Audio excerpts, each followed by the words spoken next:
Un problema grave es que no se respetan las reglas de cómo se escribe el guaraní.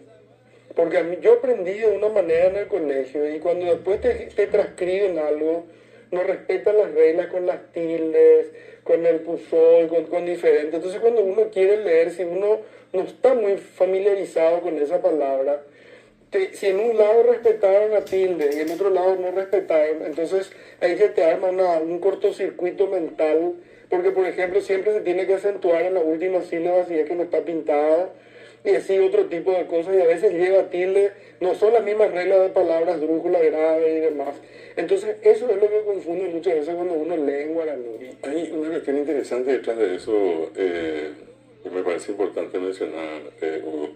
De hecho, nosotros estamos en una transición. Todo el tema de la escritura guaraní, digamos, en un proceso ya normal, empezó en 1994. Y hasta hoy todavía nosotros pasamos por una serie de inconvenientes, por ejemplo, en el campo de la escritura en computadoras, donde los tipos de guaraní todavía no existían hasta no hace mucho, cuando gracias a Wikipedia, con ellos creamos Wikipeta, que es la versión guaraní, y con Firefox, que también creamos la versión guaraní del navegador.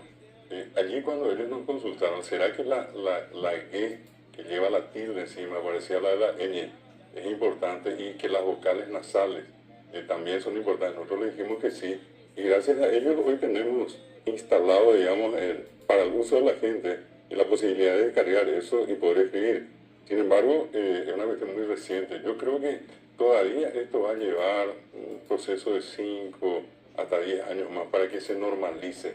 Pero ya hay una generación, así como mencionaste en tu caso, de otra gente, que ya conoce esos tipos, que ya sabe cómo escribir, pero que en alguna medida también tenemos que tomar en cuenta esa cuestión que estoy mencionando, que probablemente toda esa generación anterior no aprendió así.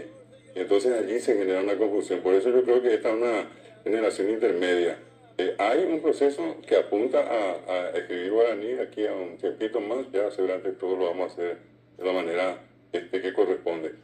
Creo que también es un fenómeno que no solamente afecta al guaraní, afecta prácticamente a todos los idiomas. El castellano mismo tiene ese gran inconveniente de que muchísimas palabras aprendimos a escribirlas de memoria. Es decir, yo necesariamente tengo que escribir guerra para que leer guerra. Claro, tengo que poner una U. Y muchas veces a mí inclusive me han preguntado, ¿por qué ponemos una U?